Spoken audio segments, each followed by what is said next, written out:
আচ্ছা, তোমার এরকম চুপ করে থাকার কারণটা কি? আজ আমাদের বাসর রাত, আর আপনার জন্য একটা বাসর রাত হতে পারে, আমার জন্য না।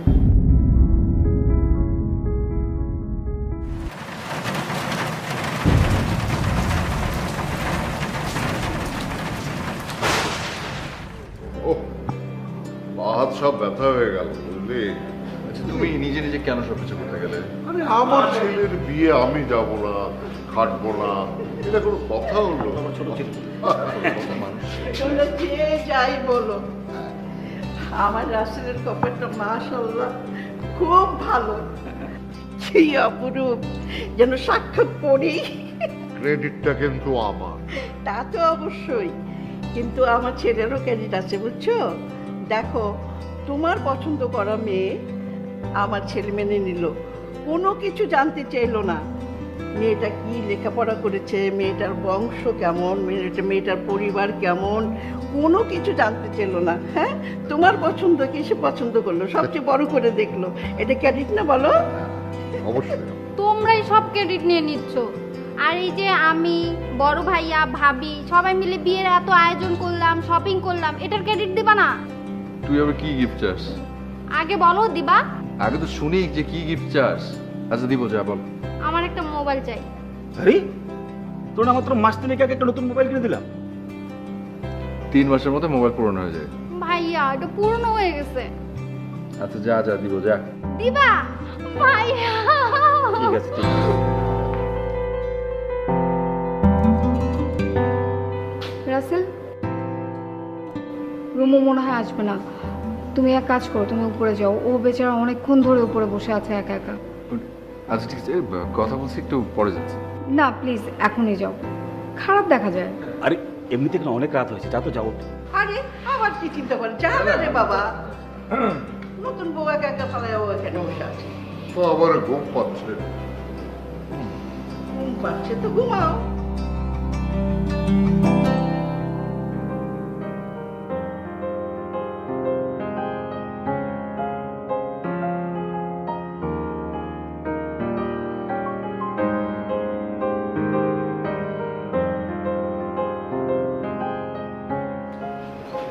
আমরা সবাই নিচে বসে একসাথে আড্ডা দিচ্ছিলাম, তুমি গেলে না কেন? বেশ মজা হচ্ছিল। ভাবিও তো এসে তোমাকে বেশ কয়েকবার ডেকে গেল, তাও এলে না। টায়ার্ড ফিল করছো? রুমু, আমি খেয়াল করেছি তুমি বাড়িতে আসার পর থেকে খুব চুপচাপ, কিছু একটা ভাবছো। কোনো প্রবলেম হয়েছে? খারাপ লাগছে কিছু? মানে বাড়ির কেউ কি এমন কিছু বলেছে তোমাকে যে তোমার ভালো লাগেনি? দেখো, আমি বেশ বুঝতে পারছি তোমার মনটা খুব খারাপ। আচ্ছা, তোমার এরকম চুপ করে থাকার কারণটা কি? আজ আমাদের বাসর রাত, আর আপনার জন্য একটা বাসর রাত হতে পারে, আমার জন্য না। রুমু, রুমু কি বলছো এসব? আচ্ছা, তুমি কি কোনো কিছু নিয়ে রাগ হয়েছো? মানে আমি কিছু করেছি? আমাকে বলবে তো কি হয়েছে। দেখো রুমু, আমাদের বিয়েটা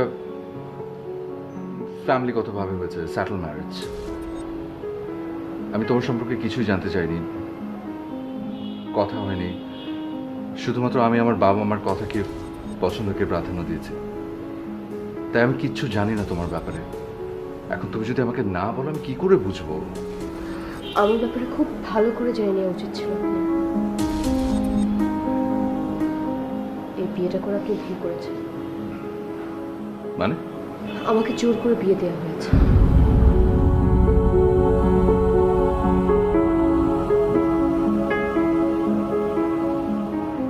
এটা এটা কিভাবে সম্ভব? দেখেন, এই বিয়ের জন্য আমি কখনোই রাজি ছিলাম না। ইনফ্যাক্ট এই সময় আমার বিয়ে করার কোনো ইচ্ছে ছিল না, কিন্তু বাবা অনেক প্রেশার দিয়েছিল, অনেক বেশি, অনেক ধরনের কথা বলেছেন। আমার মাথাও ঠিক ছিল না, আমি না পারতে রাজি হয়েছি।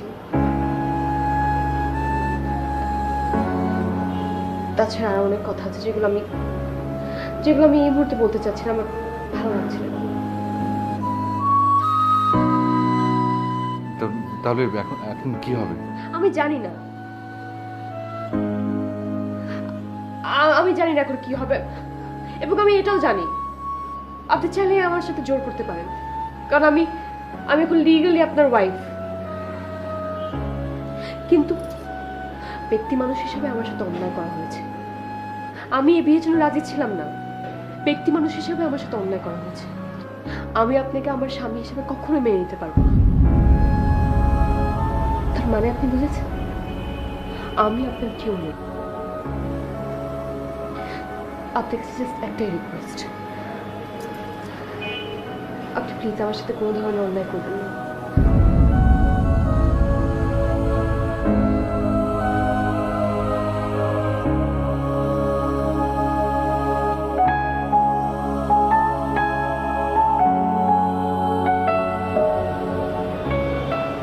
রাসেল, ভাবি, তুমি এখানে?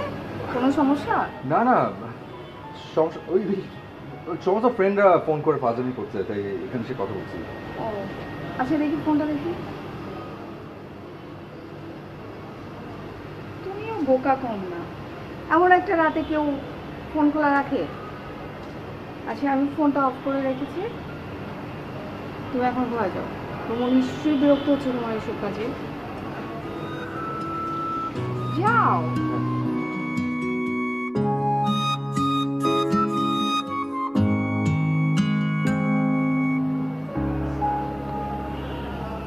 আমার তোমাকে কিছু বলার ছিল। প্লিজ আপনি আমাকে এমন কিছু বলবেন না যেটা আমি মেনে নিতে পারবো। দেখো রুমু, তুমি না তুমি আমাকে একটা ভয়ানক বিপদের মধ্যে ফেলে দিয়েছো। আমি তার একটা সমাধান চাই। কি সমাধান চান আপনি? সমাধান তো আমার দেওয়ার কথা না, সমস্যা নিয়ে এসছো তুমি। আমি আপনাকে সত্যটা বলেছি। এটা যদি আপনার সমস্যা মনে হয় তাহলে সমস্যা আপনার, আর আপনার সমস্যা আপনি যেভাবে ইচ্ছে সমাধান করে নিতে পারেন, আমার কোনো আপত্তি নেই। রুমু, তুমি কি বুঝতে পারছো যে তুমি যা বলছো তা কতটা অপ্রাসঙ্গিক? আমাদের বিয়ে হয়ে গেছে রুমু। আমাদের বিয়ে হয়ে গেছে মানে কি? মানে কি সেটা তুমি বুঝতে পারছো না?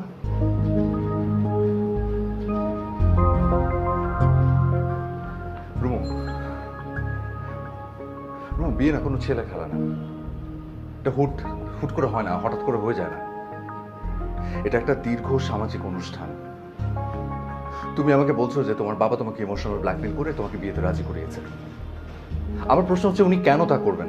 আর তুমি একটা বড় ভাবলেন আমার কথা, আমার ফ্যামিলির কথা। একটা ছেলে একটা মেয়ে যখন সামাজিকভাবে বিয়ের বন্ধনে আবদ্ধ হয়, তুমি বুঝতে পারো সেই অবস্থানটা কোথায় থাকে। আর চাইলেই অবিবাহিতর মতো এক ছাদের নিচে থাকা যায় না বিয়ে হয়ে যাওয়ার পর। কাল যখন আমার ফ্যামিলি জানতে পারবে যে তোমাকে জোর করে বিয়ে দেওয়া হয়েছে, তখন তুমি বুঝতে পারো যে কত বড় তোল পার হয়ে যাবে। কারণ বিয়ে শুধু তোমার আর আমার মধ্যে হয়নি, এখানে তোমার ফ্যামিলি, আমার ফ্যামিলি, দুটো ফ্যামিলি ইনভলভড। চাইলেই অবিবাহিতর মতো এভাবে এক ছাদের নিচে থাকা যায় না। তাহলে আপনি কি জোর করে স্বামী স্ত্রীর সম্পর্ক আদায় করতে চাচ্ছেন? না, চাচ্ছি না। তাহলে কি চাচ্ছেন? আমি জানতে চাচ্ছি এক ছাদের নিচে তাহলে আমরা কি করে থাকবো?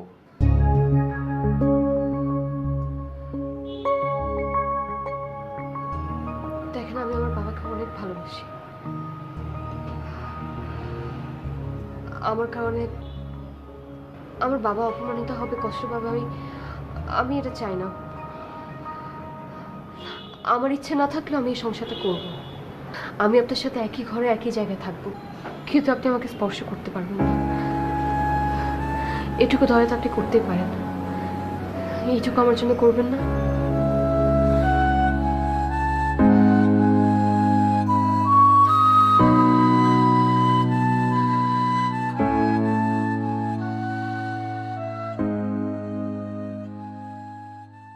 রুমু, তুমি এবারে নতুন বউ বলে তোমাকে আজকে কিছু বললাম না কাজ করার জন্য।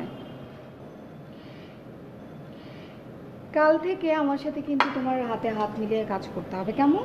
আহ মোনা, থাম না, সবেমাত্র ওদের বিয়ে হলো, এত বড় সংসার, সব কিছু বুঝে নিতে কি সময় লাগবে না? হ্যাঁ,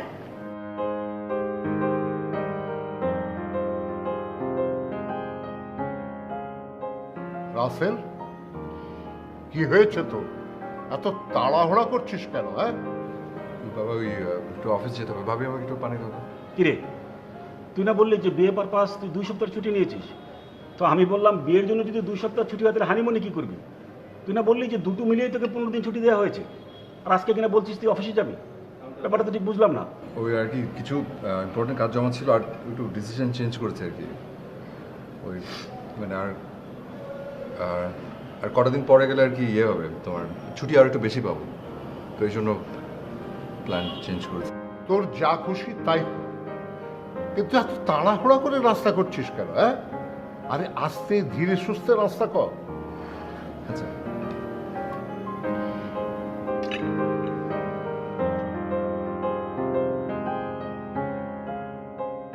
ভাবি, কি হয়েছে? খারাপ লাগছে তোমার? না মানে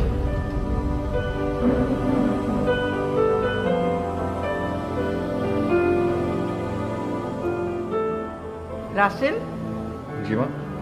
তুই আজকে অফিস যাওয়া বাদ দে বাবা। আমার মনে হয় তোর কথাগুলো রুমোর একটুও ভালো লাগেনি। এই সবেমাত্র তোদের বিয়ে হলো, এখনই তুই এই অফিস যাওয়া আসা নিয়ে এত মাতামাতি করছিস কেন বাবা? হ্যাঁ, একটু বাসায় থাক, বৌমাকে একটু সময় দে। চুপ করো, মেয়েটা কি হয়েছে কেউ দেখবে একটু? আচ্ছা, আমি রাসেল, তুমি বসো, নাস্তা করো, আমি দেখছি।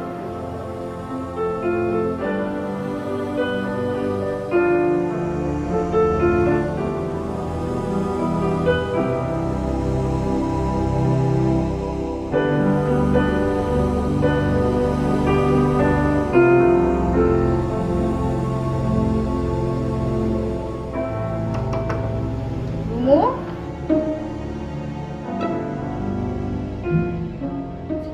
জি ভাবি। রুমু তুমি ঠিক আছো তো? হ্যাঁ হ্যাঁ হ্যাঁ, আমি ঠিক। আচ্ছা, তোমার নাস্তাটা কি উপরে নিয়ে আসবো? না না ভাবি, আমি আমি এখন খাবো না, পরে। আচ্ছা ঠিক আছে, আমি গেলাম।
হ্যাঁ বল।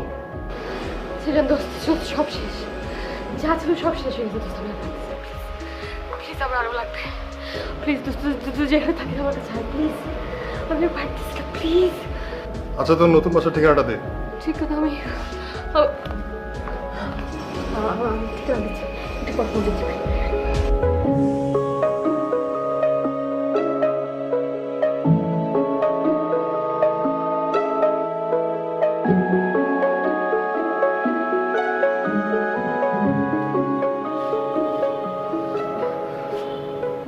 আচ্ছা, সবার সামনে এভাবে না বলে উঠে আসাটা কি ঠিক হয়েছে? সরি, আমি খারাপ লাগছে, বড় ঠিক হচ্ছে, চলে আসো। ভমিটিং ফিল করছিল মানে? বেশি খারাপ লাগছে? না, এখন ঠিক আছে। আপনার এই বাড়ির অ্যাড্রেসটা একটু বলবেন আমাকে? কারের উপরে দেখেছিলাম, কেন মনে পড়ছিল। কেন বাড়ির ঠিকানা লাগবে কেন? ঠিকানা দিয়ে কি করবো?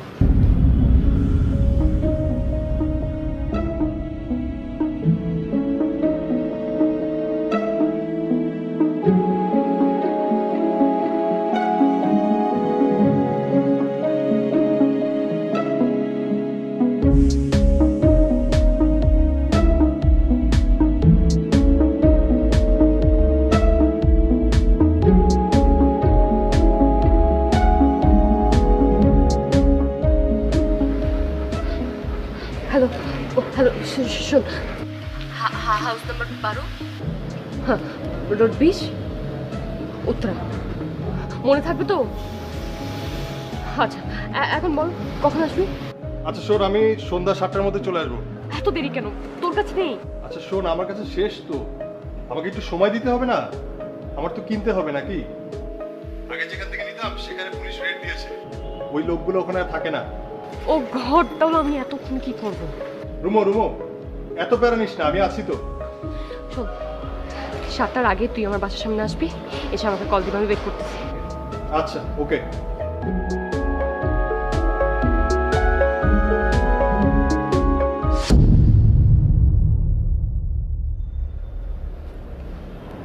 তুমি আমাদের বাড়ির গেটের সামনে গিয়েছিলে কেন? বাড়ির ঠিকানা দেখতে। কেন? সন্ধ্যায় আমার একটা ফ্রেন্ড আসবে, ওকে অ্যাড্রেস দিতে হবে তাই। তো এই কথাটা তখন যদি আমাকে সোজা সাপটা বলে দিতে যে সন্ধ্যাবেলা আমার বন্ধু আসবে, তাকে ঠিকানা দেবো, আমি ঠিকানা দিয়ে দিতাম। আপনি তো উত্তর দেন না, খালি প্রশ্ন করেন।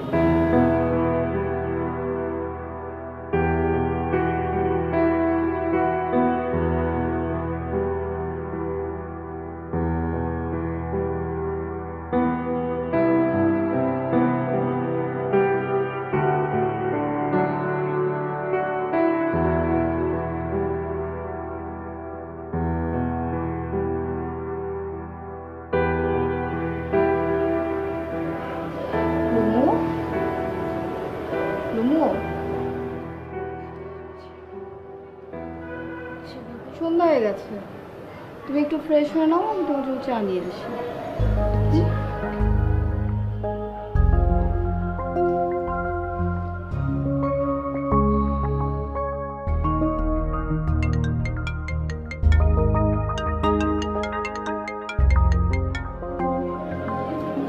হ্যাঁ সেজান, বল।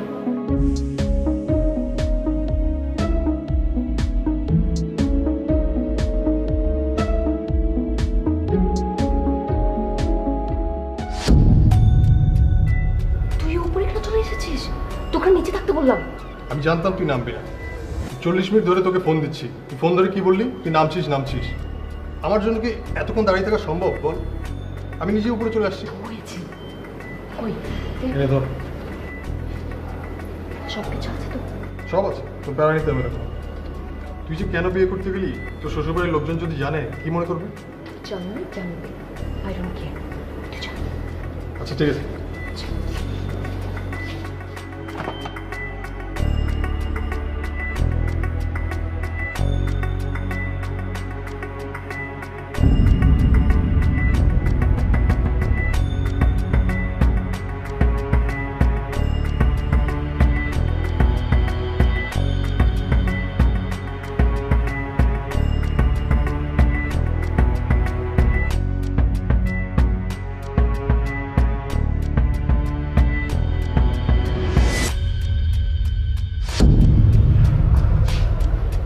ভাবি,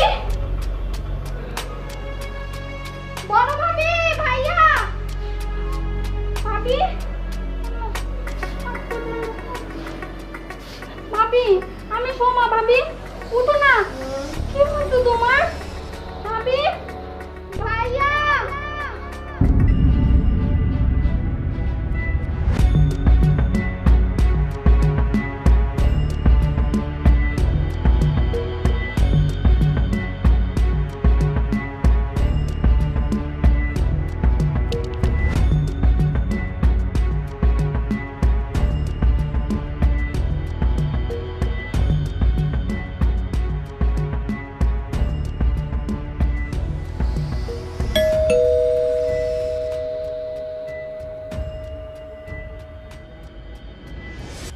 সরি ভাবি, তুমি এতবার ফোন করেছো, আমি মাত্র গেটের কাছে এসে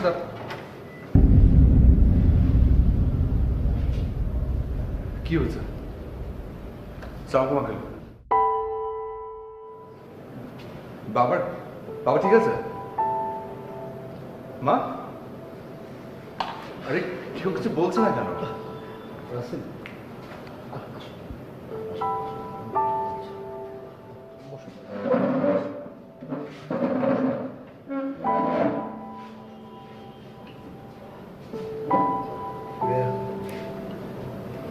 দেখো, আমি তোমাদের ফ্যামিলি ফিজিশিয়ান। দীর্ঘদিন তোমাদের সাথে আমার একটা সুন্দর সম্পর্ক আছে। আজকে রাত 10টার দিকে হঠাৎ করে রুনু অসুস্থ হয়ে পড়ে।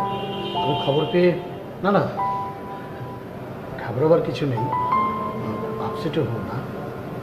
দেখো, তোমার বিয়ের আনন্দের রেশ এখনো কাটেনি, এখনো বিয়ের বাতি জ্বলছে। তারপরেও আমার মনে হয় তোমার কাছে আমার লুকোনোটা ঠিক হবে না। কি হচ্ছে আমাকে একটু বলবেন না? ইয়ে, রুমোর ড্রাগ এডিক্টেড। না না না রাসেল, প্লিজ আমাকে রুমো সব স্বীকার করেছে। ও দীর্ঘদিনের ওই অভ্যাস, জীবনের প্রতিও প্রচুর ফ্রাস্ট্রেশন। ও আমাকে অনুরোধ করেছে ওর বাবা মা যেন বিষয়টা না জানে। দেখো, ওর বাবা মা না জানলে কি হবে? রুমু তো এখন এবারের মেয়ে, এবারের বউ, তোমার ওয়াইফ। আরেকটা কথা তোমাকে জানিয়ে রাখি, বর্তমান বিশ্বে drug addiction itself is a disease like other disease. ওর এই রোগ থেকে সুস্থ হওয়ার অধিকার আছে। আমার মনে হয় ওকে খুব ভালো একটা রিহ্যাবিলিটেশন সেন্টারে ভর্তি করানো উচিত। ভেবে দেখো। আমি আজ উঠি, ঘাবড়িও না।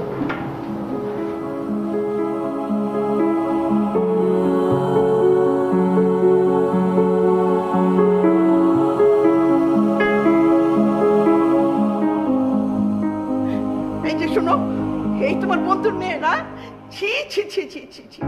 আর তুমি তোমার এই বন্ধুর এই নেশাগ্রস্ত মেয়েটা, এই বিয়েটাকে তুমি আমার ছেলের জন্য নিয়ে আসলে, আর তোমার বন্ধু সবকিছু জানতো, জেনে শুনে সে আমাদের ফ্যামিলিতে মেয়েটাকে গছিয়ে দিল। হ্যাঁ, আমার ছেলে তোমার উপরে কত ভরসা করছে, কত বিশ্বাস করছে। আমার এই মেয়েটাকে আমার ছেলে একবার দেখতেও চায়নি। ওর বংশ, ওর পরিচয়, ও কি পড়াশোনা করে, কোনো কিছু জানতে চায়নি। তোমাকে বিশ্বাস করছে, তোমার দেখা, তোমার জানা, এটার উপর ভরসা করে সে বিয়ে করছে। আর আজকে সেই মেয়েটা নেশাগ্রস্ত। তুমি আমার ছেলেকে বলো ওকে ডিভোর্স করে দিই। থামো না, থামো, এসব আজে বাজে কথা বলার সময় এখন নেই। শোনো, ও একটা মানুষ, রুমাই বাড়ি, ওর চিকিৎসা করা আমাদের দায়িত্ব। থাক তোমার দায়িত্ব, আমি ওসব মানবো না, বুঝছো? তুমি ওকে এই বাড়ির থেকে তাড়িয়ে দিবার ব্যবস্থা করো।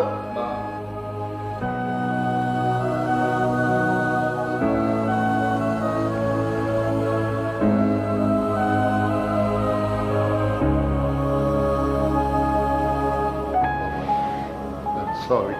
Oh, it's okay. It's not your fault. Not at all. বাবা ঠিকই বলেছে মা। রুমুকে সুস্থ করার দায়িত্ব এখন আমাকেই নিতে হবে। যা হবার তা তো হয়েই গেছে, এখন শুধু শুধু বাবাকে দোষারোপ করে কি লাভ? ও তো ভালো হয়েও যেতে পারে। সেই সুযোগটা ওর হাজবেন্ড হয়ে আমি কেন নেব না বলো? তুই পারবি তোর আছে, নাকি আরো ঝামেলা হবে, আরো হাঙ্গামা হবে? সোসাইটি সবার কাছে আমরা আরো লজ্জিত। তোমরা সবাই যদি আমার পাশে থাকো, আমি নিশ্চয়ই পারবো। ওকে বাড়ির বউয়ের মর্যাদা ফিরিয়ে আনতে পারবো।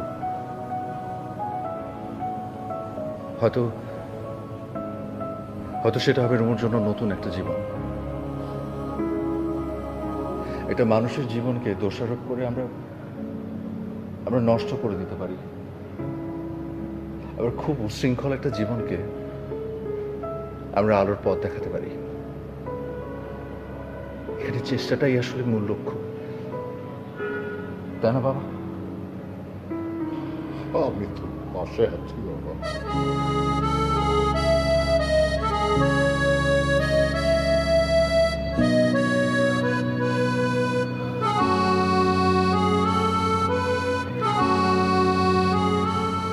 আমি আসছি।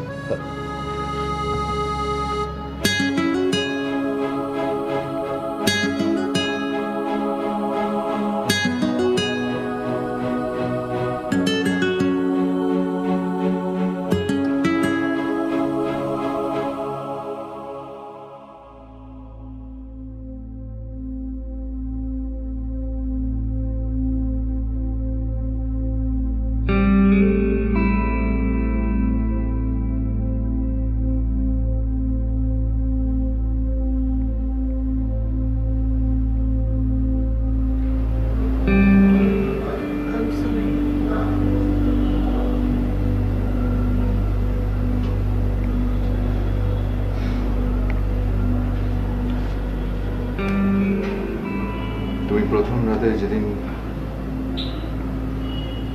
তোর সমস্যার কথা বললে, এটাও বলে দিতে তোমার ড্রাগ অ্যাডিকশনের কথা। দরকার হলে আমি কিনে দিতাম তোমার ওই ড্রাগস গুলো।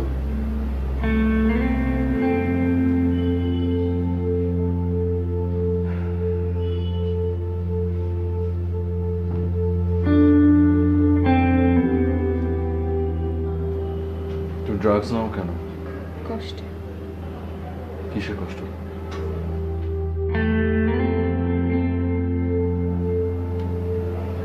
একজনকে অনেক ভালোবাসতাম আমি, সেও আমাকে অনেক ভালোবাসত। কোনো প্রবলেম ছিল না আমাদের। একদিন কোনো কারণ ছাড়া সে আমাকে বিট্রে করে।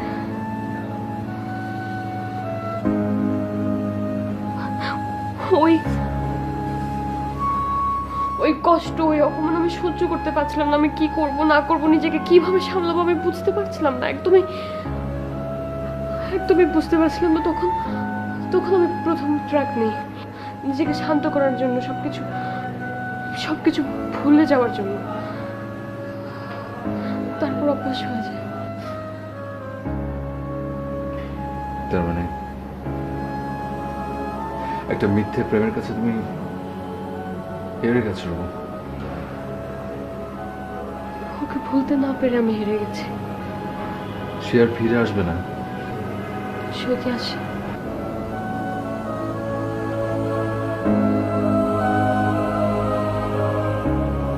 ওকে, যদি কোনো দিন ফিরে আসে,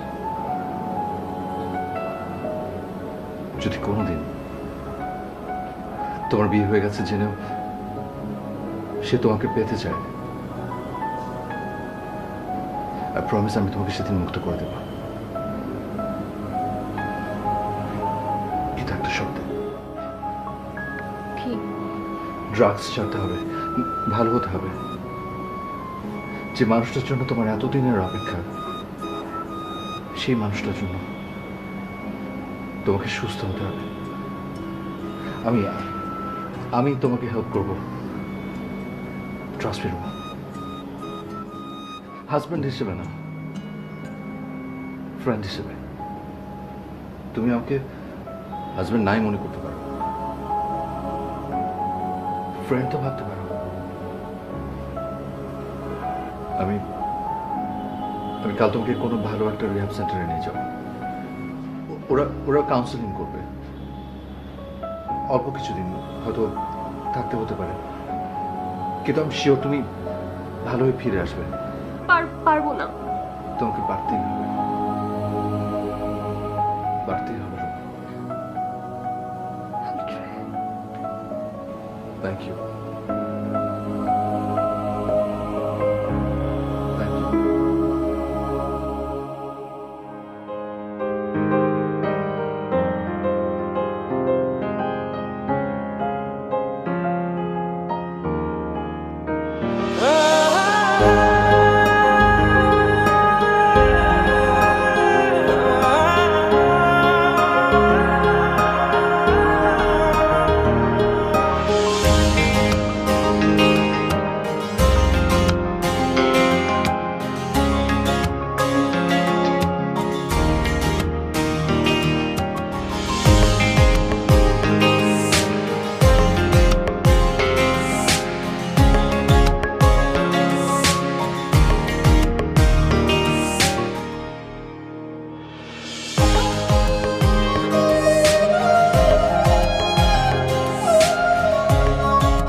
তুমি নিচে নামবে কেন? আমি এখানে আর থাকতে চাই না, আমার একদম ভালো লাগছে না। প্লিজ, আমি তো একদম ঠিক হয়ে গেছি, একদম ঠিক। প্লিজ আপনি আমাকে নিয়ে যান। আমি নিয়ে যাবো। আর একটু সময় দাও, আমি নিয়ে যাবো। আচ্ছা, আমি ডক্টরের সাথে একটু কথা বলে নিই। এখন বলেন। প্লিজ প্লিজ আর একটু ধৈর্য ধরো, আর অল্প কথা দিন। ডক্টর বলছে তুমি ভালো হয়ে আসছো, আর একটু ধৈর্য ধরো। আই প্রমিস, আমি নিয়ে যাবো তোমাকে, প্রমিস। তুমি যাও, ওপরে যাও। আমি যাই, দাও।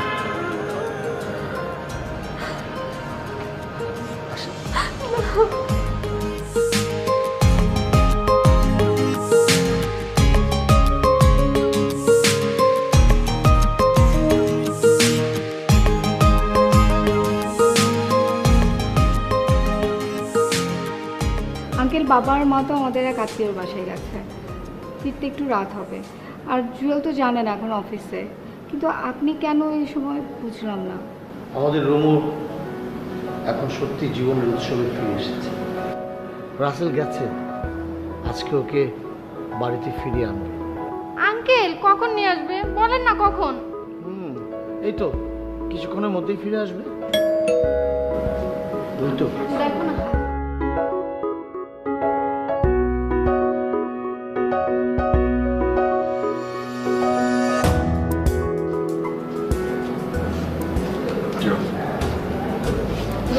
কেমন আছো? ভাবি কেমন আছো? এই তো ভালো হয়েছে। এখন জ্বালাসা ছাড়, ওকে একটু রুমে নিয়ে যাই, রেস্ট নেব। আচ্ছা ঠিক আছে, আমিও যাবো। যা দিয়া। আঙ্কেল আসছি।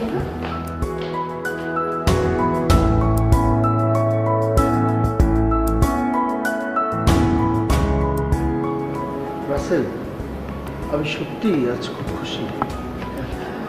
আমাদের রুমু এখন সম্পূর্ণ সুস্থ। এই জন্য অবশ্য সবচেয়ে বেশি ধন্যবাদ পাওয়ার যোগ্য তুমি।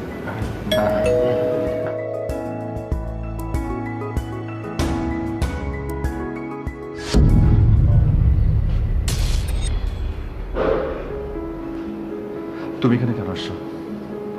আমি তোমাকে মানা করেছি যে কোনো ধরনের যোগাযোগ করবে না ওর সাথে। কেন আসছো? ভাই প্লিজ আমাকে ভুল বুঝবেন না। আমি ওর রুমুর ভালো চাই।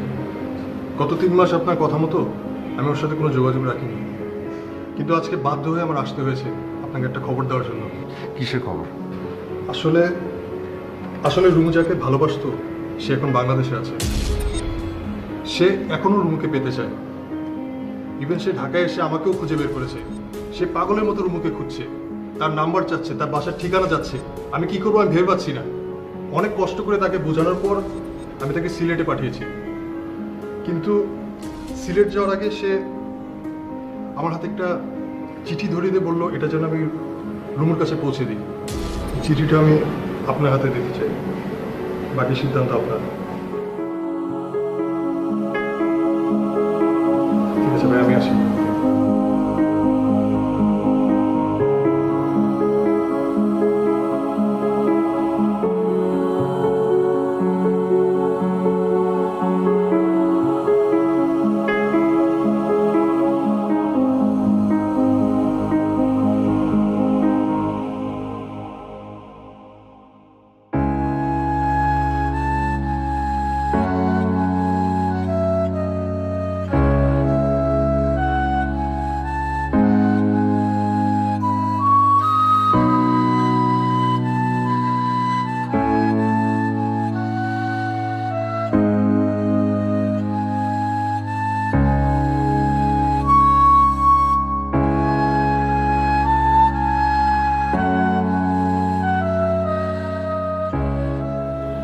কথা হয়েছে?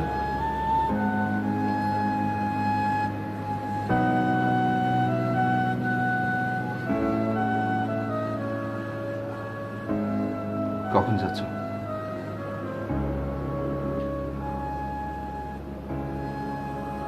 কি ভাবছো? ভাবছো যে তুমি চলে যাওয়ার পর এ বাড়িতে কি হবে, কিভাবে সবকিছু সামলাবো, তাই তো? Don't worry. ওটা একদমই আমার উপর ছেড়ে দাও। I will manage.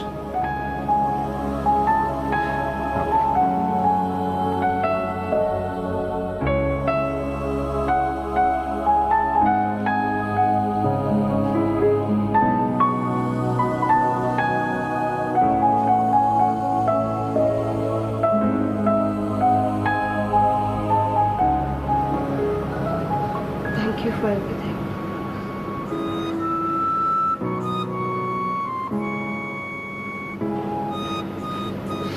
My pleasure.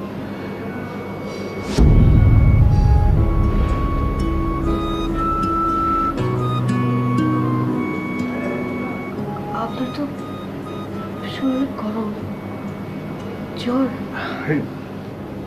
কোন ব্যাপার না, এমনি জাস্ট একটু গা গরম। তুমি বরং যাও, দেরি হয়ে যাচ্ছে হয়তো।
তুমি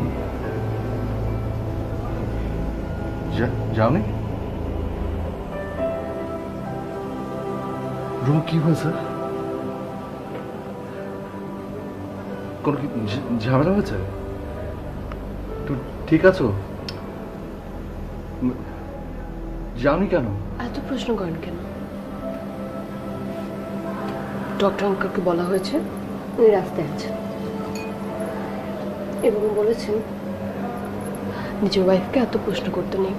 ওয়াইফ যা বলে যা করে তাই শুনতে হবে। তুমি যাবে না? আবার প্রশ্ন? সরি। কোথায় যাব? কার কাছে যাব? তোমাকে ছেড়ে আমি কোথাও যাব না।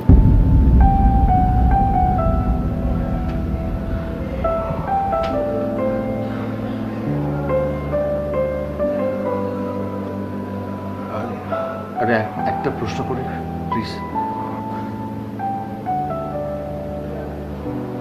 কোনোদিন যাবে না?